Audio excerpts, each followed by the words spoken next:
Hello दोस्तों, नमस्कार। स्वागत है आपका विजन आईक्यू के इस हिस्ट्री सीरीज में।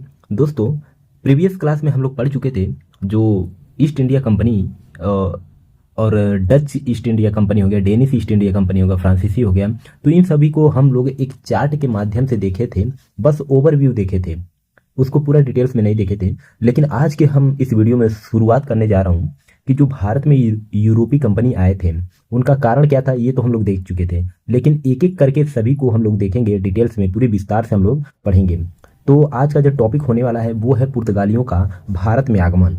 चूंकि 1498 में जो वास्को डी गामा भारत में आया था समुद्री मार्ग से, तो ये समुद्री मार्ग कौन सा था? देखिए, 17 मई 1498 को वास्को डी गामा, ये पुर्तगाल का रहने वाला था। ये छोटा सा आपको पुर्तगाल यहाँ पर दिख जाएगा, तो ये पुर्तगाल का रहने वाला था। तो ये भारत में आने के लिए, चूंकि इसका कारण मैंने बता चुका था कि अगर आना चाहता था, अगर ये पुर्तगाली चाहते थे तो ये इस रास्ते से भी भारत में आ सकते थे। लेकिन क्यों नहीं आए? क्योंकि यहाँ पर कुस्तुनतुनिया का ये पतन हो गया था, और भी बहुत सारे कारण थे जो कि ये भारत में आने के लिए मजबूर कर दिया था। लेकिन कुस्तुनतुनिया का जो ये पतन का कारण ये था, उस्मानिया ने इस पर कब्जा कर लिया था, बेंजनटाइन साम्राज्य पर कब्जा कर लिया था, जिससे ये रास्ता है ये ब्लॉक कर दिया था। इस ब्लॉक होने के कारण ये यूरोप के जितने भी बंदे थे, व्यापारी थे, ये भारत में आने के लिए उत्सुक थे, लेकिन इनको रास्ता नहीं मिल रहा था। तो यहाँ पर जब पुनर्जागरण हुआ यूरोप में, तो यहाँ पर बहुत सारे चेतनाएं उत्पन्न हुई, बहुत सारे लोगों के मन में भाव उत्पन्न हुआ, अपनी धार्मिकता को छोड़ने लगे। लेकिन उनमें से जो पुर्तगाली था, सबसे पहले पुर्तगाली ही भारत में आए थे, और उसमें से जो था वास्को डी गामा। तो इसको हम लोग मैप के माध्यम से यहाँ पर देखते हैं। ये पुर्तगाली, ये वास्को डी गामा यहाँ से चलता है, चलते चलते इस रास्ते से होते हुए, यहाँ से होते हुए ये यहाँ पहुंचा था भारत में। तो ये मेडागास्कर है, इसको क्या बोलते हैं? मेडागास्कर, इसको बोलते हैं मेडागास्कर। और ये है दक्षिण अफ्रीका, ये दक्षिण अफ्रीका का ये भाग हो गया।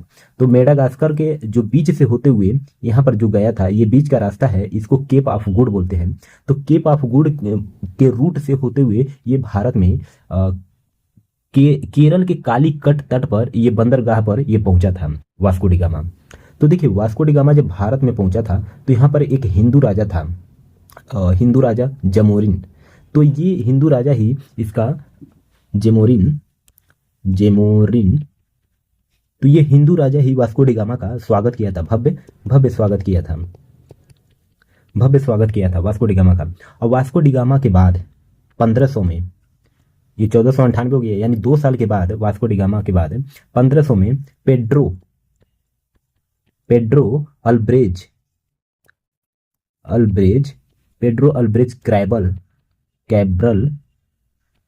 क्रैबर ये पेड्रो अल्ब्रेज कैब्रल ये भारत में आया था, और इसके नेतृत्व में दूसरा पुर्तगाली 13 जहाज के साथ ये भारत में आया था।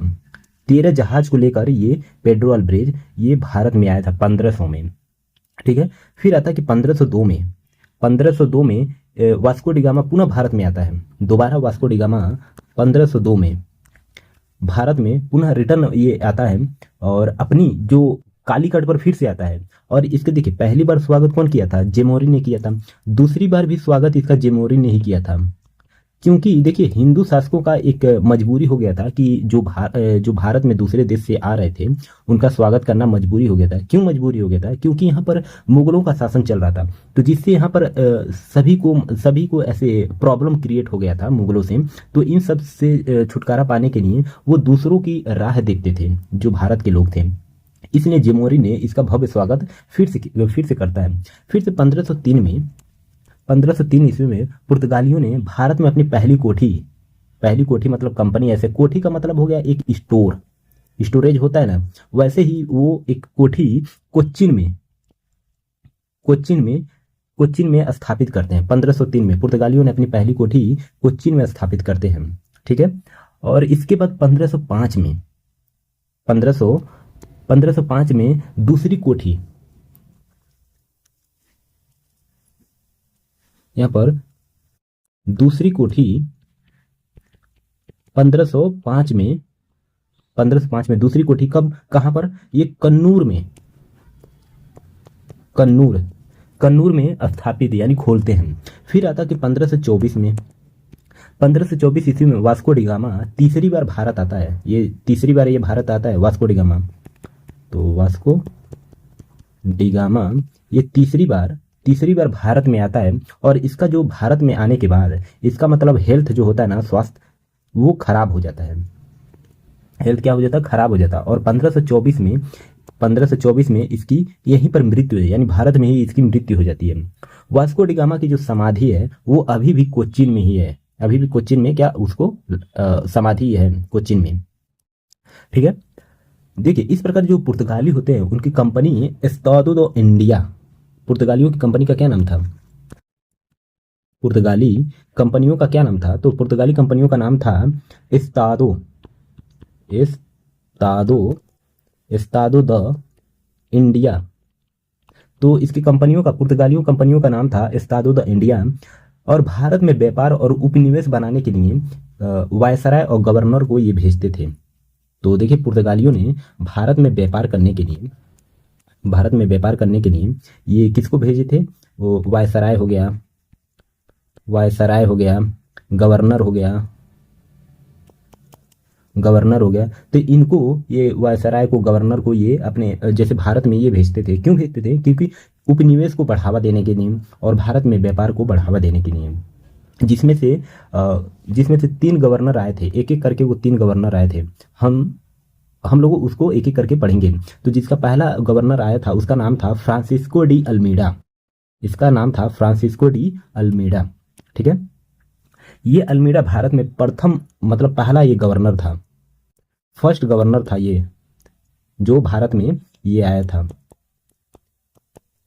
प्रथम गवर्नर था। इसकी नियुक्ति देखिए पुर्तगाली सम्राट द्वारा किया गया था। ये नियुक्ति इसकी पुर्तगाली सम्राट द्वारा किया गया था। और ताकि हिंद महासागर में जो अरब व्यापारी बिजनेसमैन हैं, हिंद महासागर में अरब व्यापारियों को ये भगा सके, इसलिए इसको गवर्नर के रूप में बनाकर भेजा गया था। अल्मीडा का मुख्य काम, मतलब पुर्तगाली व्यापार को हिंद महासागर में ऐसे बढ़ाना था। इसका जो काम था ये हिंद महासागर में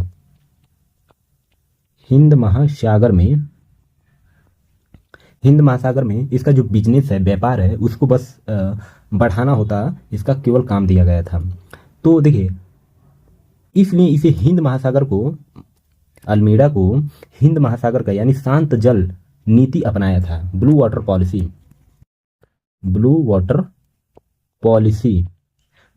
पॉलिसी, जिसको शांत जल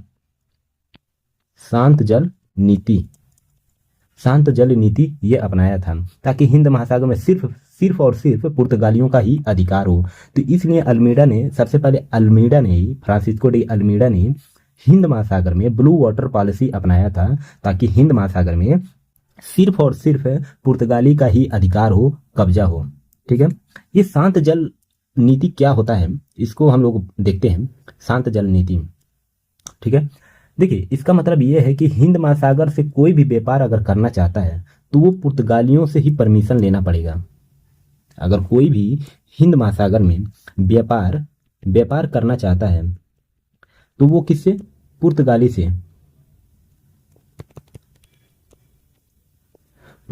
से वो उसको परमिट लेना पड़ेगा। और इस अधिकार को स्थापित करने के लिए अल्मीडा को 1508 ईस्वी में चौल का युद्ध करना पड़ा। मतलब ये ब्लू वाटर पॉलिसी अपनाने के लिए अल्मीडा ने 1508 में चौल का युद्ध लड़ता है, तब जाकर ये ब्लू वाटर पॉलिसी ये अपना पाता है हिंद महासागर में।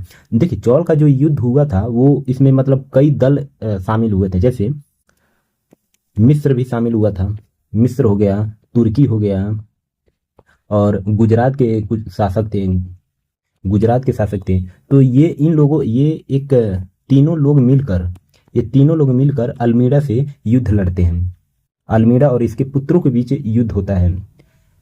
इस युद्ध में अल्मीडा को हार का सामना करना पड़ता और इसका पुत्र मारा जाता है।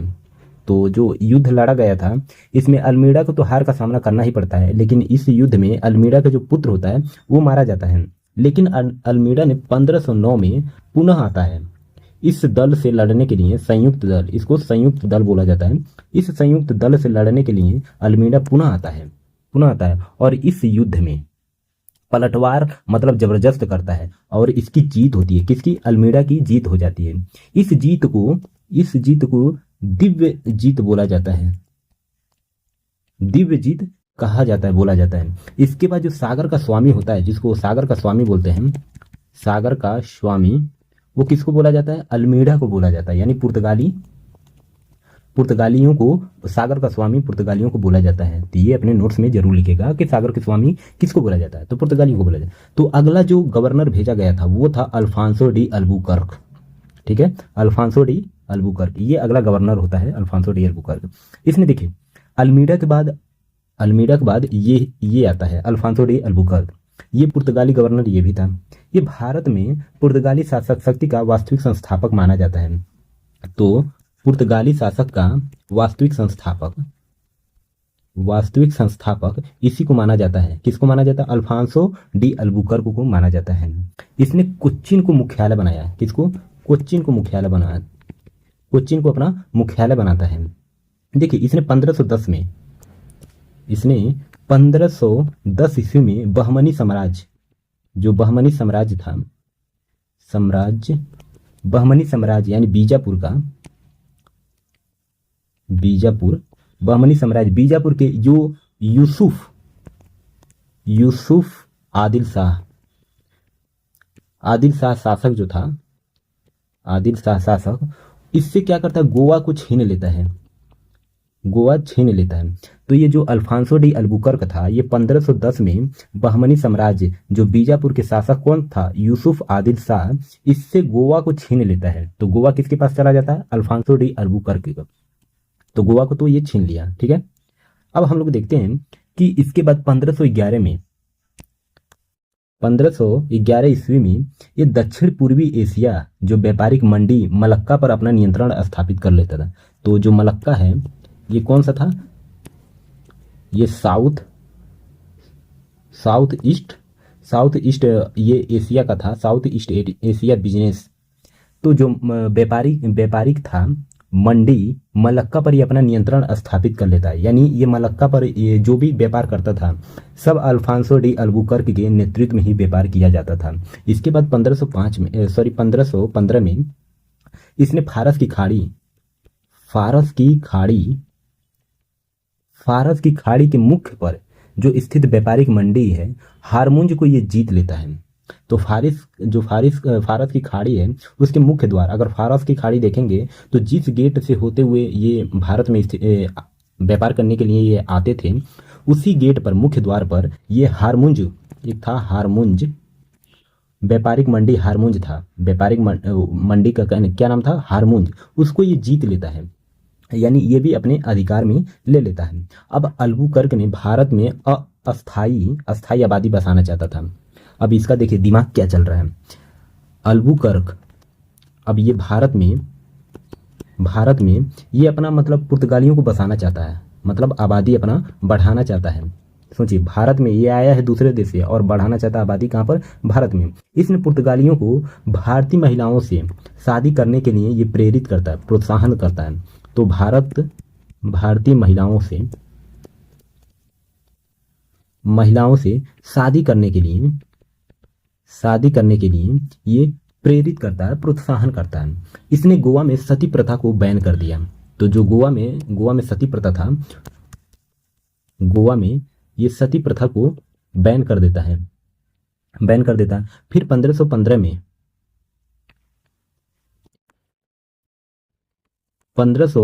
में अल्बुकर्क वायसराय की क्या हो जाती है? मृत्यु हो जाती है। 1515 में अल्बुकर्क की क्या हो जाती है? मृत्यु हो जाती है। यहाँ पर देखने वाली बात है कि 1515 से और 1529 तक कोई गवर्नर नहीं आता है। 1515 से और 1529 तक कोई गवर्नर नहीं आता है, क्योंकि यूरोप में जो होता है ना, धार्मिक कट्टरता और असंतोष और पुनर्जागरण की स्थिति बना हुआ था।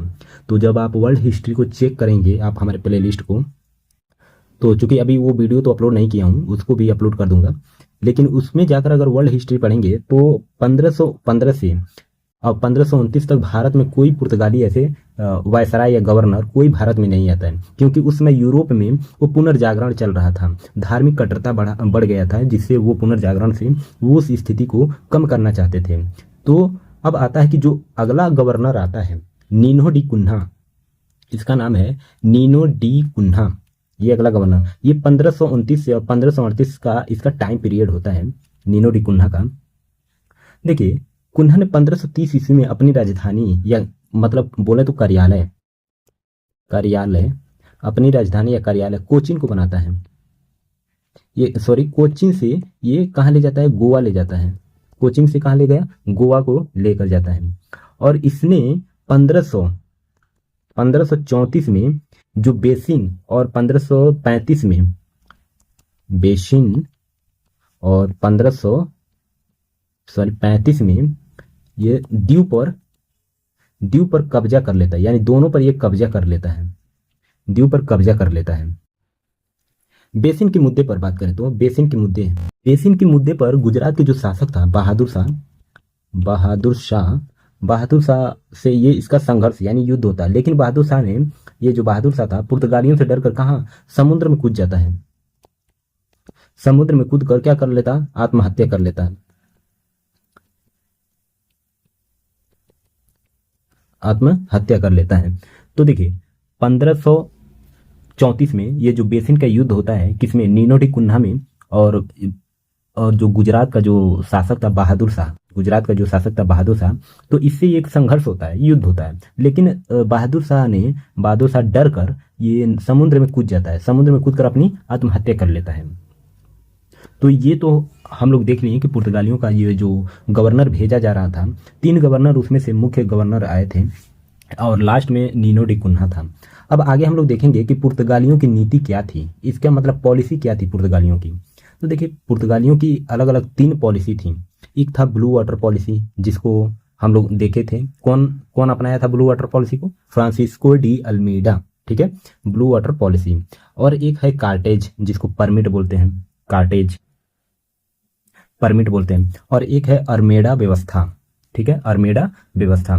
तो चलिए मैं इसको बताता हूँ ब्लू वाटर पॉलिसी के बारे में। देखिए, ब्लू वाटर पॉलिसी जो है इसका अर्थ यह है कि जब अल्मीडा ने भारत आया तो हिंद महासागर में वो अपना अधिकार जमाना चाहता था ताकि समुद्र के रास्ते से पुर्तगालियों को व्यापार करने में आसानी हो जाए। तो इसलिए वो ब्लू वाटर पॉलिसी यानी शांत जल पॉलिसी अपनाया, ताकि कोई भी अगर समुद्र में व्यापार करना चाहता है तो इससे वो सबसे पहले पुर्तगालियों से अधिकार मतलब जो है उसको परमिट लेना पड़े। इसलिए ब्लू वाटर पॉलिसी को ये अपनाया था। सबसे पहले ये समुद्र पर ही ध्यान दिया था, क्योंकि अगर कोई समुद्र पर राज कर लिया तो समझो वो सब पर राज कर लिया। इन लोग का पॉलिसी यही था। तो इसलिए सबसे पहले इनका जो पॉलिसी में सबसे पहले नंबर पर आता है वही आता है कि blue water policy. Second number पर है कि कार्टेज पॉलिसी, ये कार्टेज हो गया।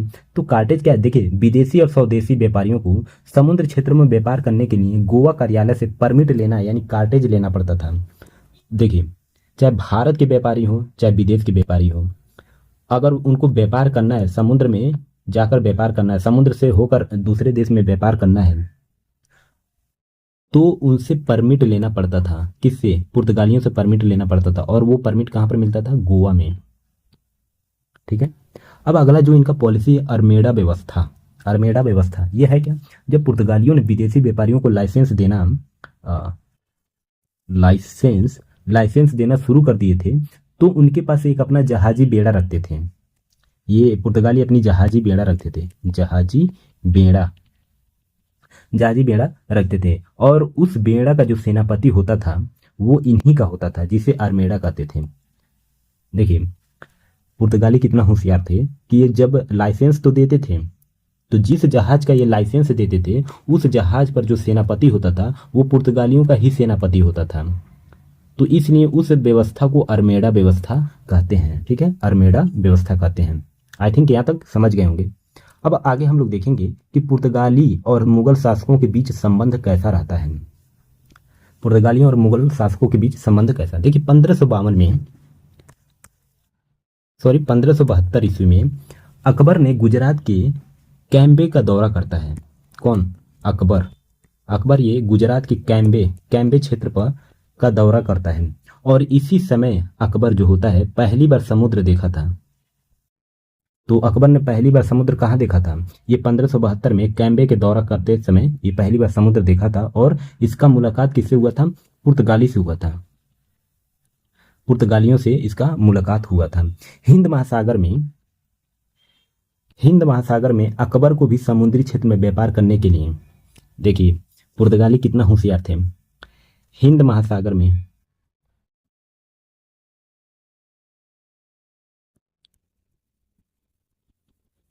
हिंद महासागर में अकबर जो था ये भी व्यापार करना चाहता था। तो अकबर व्यापार करना चाहता था तो इसलिए हिंद महासागर से मतलब व्यापार करने के लिए ये इसको भी गोवा से वो परमिट लेना पड़ा। पुर्तगालियों से ये परमिट लेना पड़ा। और वो परमिट यानी लाइसेंस लेना पड़ा गोवा में जाकर। और वो जो कि टैक्स पुर्तगालियों को देना पड़ता था। तो अकबर भी टैक्स देता था पुर्तगालियों को। ठीक है। अकबर के निवेदन पर 15 फरवरी अकबर के निवेदन पर 15 फरवरी और 1580 को ईस्वी को फादर एकाविका नाम है उसका। एकाविका और फादर मानसरात फतेहपुर सीकरी की यात्रा पर गए। फतेहपुर सीकरी की यात्रा पर जाते हैं। तो किसके निवेदन पर? ये 15 फरवरी 1580 को अकबर के निवेदन पर ये फादर एकाविका हुआ और फादर मानसरात हुआ। ये दोनों फतेहपुर सीकरी को यात्रा पर जाते हैं। जहांगीर ने अकबर की उदारवादी सोच को पुर्तगालियों के बीच लागू करता है। जहांगीर जो होता है वो अकबर की जो उदारवादी नीति होती है, अकबर के उदारवादी नीति को ये पुर्तगालियों के बीच लागू करता है। पुर्तगालियों के बीच क्या करता है? लागू करता है। और शाहजहां ने 1632 ईस्वी में 1632 ईस्वी में शाहजहां ने पुर्तगालियों के क्षेत्र बंगाल पर आक्रमण करके कब्जा कर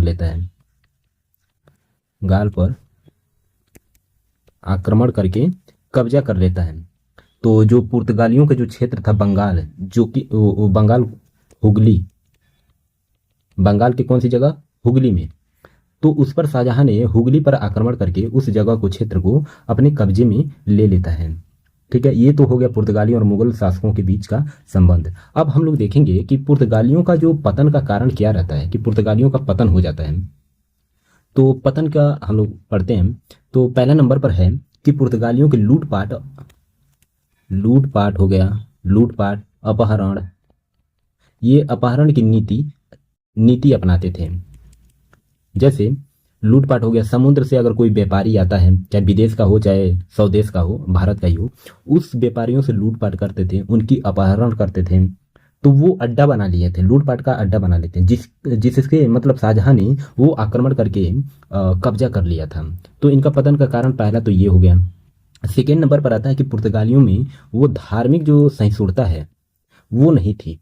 धार्मिक सहिष्णुता नहीं थी। मतलब सहिष्णुता का मतलब सहिष्णुता, तो इनमें असहिष्णुता आ गई थी। तो उनमें सहिष्णुता नहीं थी। सहिष्णुता का मतलब क्या है? कि असहिष्णुता का मतलब कि ये सिर्फ अपने ईश्वर को मानते थे और किसी को नहीं। केवल इनके लिए बस एक ही गॉड था और किसी के गॉड को नहीं मानते थे। मतलब उनको तुच्छ नीचा समझते थे। तो इनका पतन का कारण तो ये सेकेंड नंबर पर ये आ गया। थर्ड नंबर पर आता है कि पुर्तगालियों के पास कुछ ऐसे संसाधन नहीं थे। तो मतलब संसाधनों में इनकी कमी थी। संसाधनों में कमी की वजह से इनका अंत होने लगा। चौथा नंबर पर यह है कि भारत में व्यापार पर कम ध्यान देने लगे। कम ध्यान देकर ये कहां पर ध्यान देने लगे? ब्राजील में ध्यान देने लगे। तो ब्राजील में ये सबसे ज्यादा ध्यान देने लगे। तो इसलिए इनका जो व्यापार होगा वो चरमराने लगा। धीरे धीरे वो उनका पतन, पुर्तगालियों का पतन होने लगा। तो इसलिए जो पुर्तगालियों का है कि इनका व्यापार कम हो गया भारत में। और इसके बाद धीरे धीरे डच ईस्ट इंडिया कंपनी अपना धीरे धीरे मतलब वर्चस्व बढ़ाने लगा। तो इस प्रकार हम देखते हैं कि इस वीडियो में पुर्तगालियों का भारत में आगमन और उनका मुगलों से कैसा संबंध और उनका पतन कैसे होता है, तो इस वीडियो में हम लोग कवर कर लिए हैं। अब अगले वीडियो में हम लोग देखेंगे कि Dutch east India company Bharat में उनका आगमन कैसे होता है और क्या क्या होता है, उस हिस्ट्री को हम जानेंगे। तो उम्मीद करता हूँ कि ये वीडियो आपको अच्छा लगा होगा। अच्छा लगता है तो चैनल को सब्सक्राइब कर लीजिए, वीडियो को लाइक करके अपने दोस्तों के पास शेयर कर लीजिए। तो चलिए मिलते हैं नेक्स्ट वीडियो में, तब तक के लिए जय हिंद, जय भारत।